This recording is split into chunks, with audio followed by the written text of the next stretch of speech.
Hello সবাই, কেমন আছেন? চেম্বারে বসেছিলাম, একটু ফ্রি পেলাম, তো মনে হলো যে আপনাদের কিছু কিছু কোয়েশ্চেনের অ্যান্সার দিই, যেগুলো খুবই সিলি কোয়েশ্চেন মনে হবে আপনাদের কাছে, মানে আমাদের কাছে সিলি মনে হবে যে এগুলো তো ছোটো ছোটো, আমরা তো জানি, কিন্তু দেখা যায় যে এগুলোই আপনাদের পরিষ্কার ধারণা নেই। আচ্ছা, সেটা হচ্ছে প্রথম কথা যে আপনারা তো বন্ধ্যাত্ব নিয়ে বেশি জানতে চান, বাচ্চা হয় না, বাচ্চা না হলে কি করতে হবে। তো প্রথম কথা হচ্ছে যে আপনি কখন চিকিৎসার জন্য প্রসিড করবেন, মানে বাচ্চা কতদিন না হলে আপনি হচ্ছে ডাক্তারের কাছে যাবেন। প্রথম কথা হচ্ছে যে একটা বছর আপনি নিয়মিতভাবে স্বামী স্ত্রী মেলামেশা করবেন সময় মতো, তারপর যদি বাচ্চা না হয়, সময় মতো নিয়মিত এক বছর মেলামেশা করার পরও যদি বাচ্চা না হয়, তখন আপনি ডাক্তারের শরণাপন্ন হবেন। ঠিক আছে?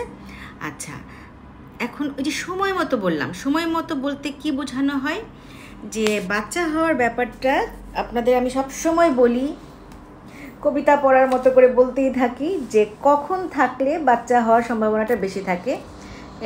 মাসের তো মেয়েদের তো 1 মাস পর পর মাসিক হয়, তাই না? 30 দিন পর পর। এই 30 দিনই কি থাকলে বাচ্চা হয় না।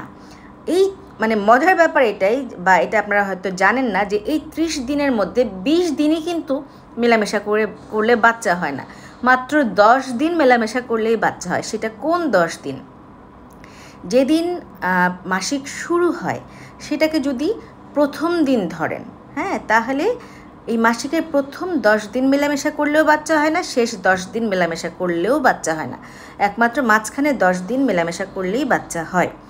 এর মধ্যে আমরা একটু গ্রসলি বলে দিই যে 8ম থেকে 18তম দিন, হ্যাঁ, 8ম থেকে 18তম দিন মেলামেশা করলে বাচ্চা হওয়ার সম্ভাবনাটা বেশি থাকে। এর মধ্যে যদি বলি এই 10 দিনের মধ্যে কোন 5 দিন, তাহলে 12, 13, 14, 15, 16 এই 5 দিন মেলামেশা করলে বাচ্চা হওয়ার সম্ভাবনা বেশি থাকে। এই 5 দিনের মধ্যে কোন দিনটা সবচেয়ে বেশি ইম্পর্টেন্ট?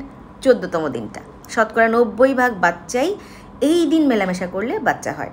সুতরাং এই দিনগুলোতে যদি মেলামেশা করার পরও যদি আপনার বাচ্চা না হয়, তাহলেই হচ্ছে যে আপনার মেডিসিনের শরণাপন্ন হতে হবে। মানে এটা হচ্ছে ন্যাচারালভাবে আপনি দিন গুণে থাকলেন, আর যদি এভাবে 1 বছর মেলামেশা করার পরও যদি বাচ্চা না হয়, তখন আপনি ডাক্তারের শরণাপন্ন হয়ে ওষুধ খাবেন। এখন আমরা কি করি? আমাদের এই বাচ্চা না হলে আমাদের চিকিৎসা করার পদ্ধতিটা কি? প্রথমেই আমরা হচ্ছে মুখে খাওয়ার ওষুধ দিই। হ্যাঁ, মুখে খাওয়ার ওষুধগুলো আমরা সাধারণত বিভিন্ন ধরনের ওষুধ আছে, বিভিন্ন ক্যাটাগরির আছে, বিভিন্ন পাওয়ারের আছে, এবং এগুলোর বিভিন্ন দিন আছে। যে অন্য সব ওষুধগুলোর সাথে পার্থক্য এটাই যে অন্য সব ওষুধ লিখে দেয় যে 7 দিন খাবেন, 10 দিন খাবেন, 15 দিন খাবেন, 20 দিন খাবেন, বা 1 মাস খাবেন। আর এই ওষুধগুলো আমরা লিখে দিই এততম দিন থেকে এততম দিন, 5 দিন খাবেন, এততম দিন থেকে এততম দিন, মানে দ্বিতীয় দিন থেকে পঞ্চম দিন বা ষষ্ঠ দিন, 8ম থেকে 12তম দিন, এইরকম কিছু দিনের ব্যাপার আছে। সুতরাং এটা কিন্তু আপনারা ডাক্তার না হলে আপনাদের পক্ষে এগুলো জানা সম্ভব না, একমাত্র ডাক্তারের শরণাপন্ন হলেই আপনার এগুলো জানা সম্ভব। তাহলে দেখেন 5 দিন, 10 দিন, 15 দিনের ওষুধ, 2টা 3টা 4টা ওষুধ মাত্র। কিছু সিম্পল ওষুধ এবং কিছু নিয়ম জানলেই কিন্তু আপনার বাচ্চা হওয়ানো সম্ভব। ঠিক আছে? তো এইভাবে আমি কত দিন দিব একটা মুখে খাওয়ার ওষুধ, আমি কিন্তু মাসের পর মাস দিতে থাকবো না। আমার সবচেয়ে খারাপ লাগে, আমার কাছে যে রোগীগুলো, আপনারা কিন্তু অনেক দূর দূর থেকে আসেন, আমি দেখি যে আপনি এক জায়গায় 3 মাস, আরেক জায়গায় 6 মাস, আরেক জায়গায় 9 মাস, মানে ডাক্তার চেঞ্জ করতে থাকেন, এবং প্রতিবার যাওয়ার পরে কিন্তু ডাক্তার কি করে, মুখে খাওয়ার ওষুধ দিয়ে শুরু করে। সো দেখা গিয়েছে যে আপনি 2 বছর ধরে শুধু মুখে খাওয়ার ওষুধই খেয়ে যাচ্ছেন, অথচ 3 মাসের বেশি একটা মানে মুখে খাওয়ার ওষুধ আমরা দেই না। আমাদের নিয়ম হচ্ছে আমি 3 মাস মুখে খাওয়ার ওষুধ দিয়ে ট্রাই করব, না হলে আমি ইনজেকশনে চলে যাব। অথচ আপনি ডাক্তার বদল করতে করতে মুখে খাওয়ার ওষুধেই আটকে আছেন। সুতরাং সেটা কিন্তু করলে আপনি নিজেরই ক্ষতি করছেন। তাহলে আমি যেটা করি যে 3 মাস আমি মুখে খাওয়ার ওষুধ দিই, কাজ না হলে ইনজেকশনে যাব। ইনজেকশনগুলা কি আপনারা, এটা একটা ব্যাপার যে আচ্ছা ইনজেকশন সব জায়গায় কেন ডাক্তাররা দিচ্ছে না? ইনজেকশনের সমস্যা হচ্ছে ইনজেকশন দিতে হবে উইথ মনিটরিং, কারণ ইনজেকশনের ডোজ যদি একটু কম বেশি হয়ে যায় তাহলে কিন্তু পেট ফুলে যেতে পারে। সো আমাদের ইনজেকশন দিতে হয় মনিটরিং করে করে। আমি 3 দিন বা 5 দিনের ইনজেকশন যখন দিব, তারপরে আমার টিভিএস করে দেখতে হবে, মানে আল্ট্রাসাউন্ড করে দেখতে হবে যে ডিম কতটুকু বড় হয়েছে। কারণ বেশি বড় হয়ে গেলে কিন্তু তখন এমন পেট ব্যথা শুরু হবে অনেক সময় যে সিরিয়াস কন্ডিশন সৃষ্টি হয়ে যায়। সুতরাং আমরা যারা যেখানে আল্ট্রাসাউন্ড মনিটরিংয়ের ব্যবস্থা আছে, টিভিএস করে করে আমরা ডিম বড় হওয়াটা দেখতে পারি, তারাই আমরা ইঞ্জেকশনটা দিই। আন্দাজে ইঞ্জেকশন কিন্তু দিয়ে দিলে ক্ষতি হতে পারে। সুতরাং আমার মুখে খাওয়ার ওষুধের পরে আমার স্টেপ হচ্ছে ইঞ্জেকশনে। ইঞ্জেকশনটা আমি বিভিন্নভাবে, বিভিন্ন ধরনের ইঞ্জেকশন আছে, বিভিন্ন ডোজের ইঞ্জেকশন আছে। কত ডোজে দিব, কতদিন পর পর দিব, সেটা আমি ঠিক করব আল্ট্রাসাউন্ডে। আমি যেটা করি যে আমি প্রথমেই একটা বেজলাইন আল্ট্রাসাউন্ড করে নিই। সেখানে আমি আপনার জরায়ু দেখব, ডিম্বাশয় দেখব, টিউব দেখব, সব কিছু দেখব। দেখার পরে আমি হচ্ছে ডিসাইড করি যে আপনাকে কোন ডোজে দিব, কোন ইঞ্জেকশনটা দিব। কারণ ডিম কয়টা আছে না আছে, ছোটো আছে, বড় আছে, কম আছে, বেশি আছে, তার উপর ডিপেন্ড করবে। তারপর আমি সাথেই যেটা বেজলাইন আল্ট্রাসাউন্ডে আমি আরেকটা জিনিস সাথে করে ফেলি, সেটা হচ্ছে টিউবের পরীক্ষা। সো টিউবের পরীক্ষাটা করে আমার দেখতে হয় টিউব কি খোলা আছে না বন্ধ আছে।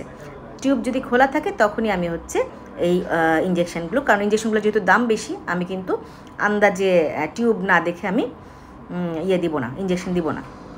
ঠিক আছে?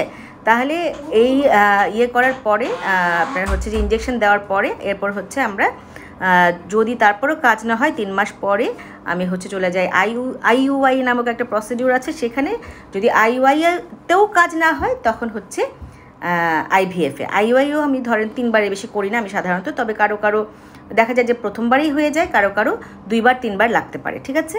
তো আর হচ্ছে যে আইইউআইটাতে খরচ লাগে কত, সেগুলো সামনাসামনি কথা হবে।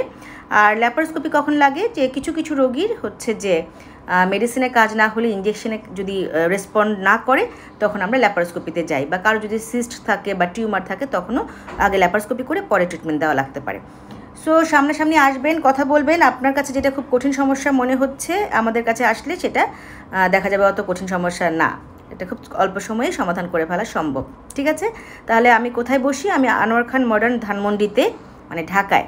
ঠিক আছে? আনোয়ার খান মডার্ন ধানমন্ডিতে শনি থেকে বুধ 6টা থেকে 10টা বসছি। এখানে চলে আসবেন এবং আমার আইডিতে দেখবেন পিন করা আছে, লাস্টে একটা নাম্বার আছে, নাম্বারটা না বলে আপনি আইডিতে দেখে নেবেন, পিন করা যে নাম্বার সেখানে সিরিয়াল দিয়ে নেবেন। ঠিক আছে? তো সামনাসামনি আসলে কথা হবে। এবং হচ্ছে যে সবচেয়ে বড় কথা যে আপনারা অনেক সময় দেন, অনেক কিছুর পেছনে অনেক টাকা খরচ করেন, অনেক কিছুর পেছনে, কিন্তু নিজের স্বাস্থ্য বা যেটা যে বাচ্চা চান, এটা তো মানুষের বাচ্চাই তো সব কিছু, তাই না? সেটা যদি না অ্যাচিভ হয় তাহলে কোন জায়গায় আপনি টাকা এবং সময় খরচ করছেন, তাই না? তাহলে চলে আসেন, দেখা হবে, কথা হবে। এবং হচ্ছে আমার বিশ্বাস যে আমি আপনাকে একটা সঠিক সমাধান দিতে পারবো। সো দুশ্চিন্তা করবেন না, আমার জন্য দোয়া করবেন, আমিও আপনাদের জন্য দোয়া করি। বাই। হ্যাঁ বলেন। এটা কি ওই পেশেন্ট?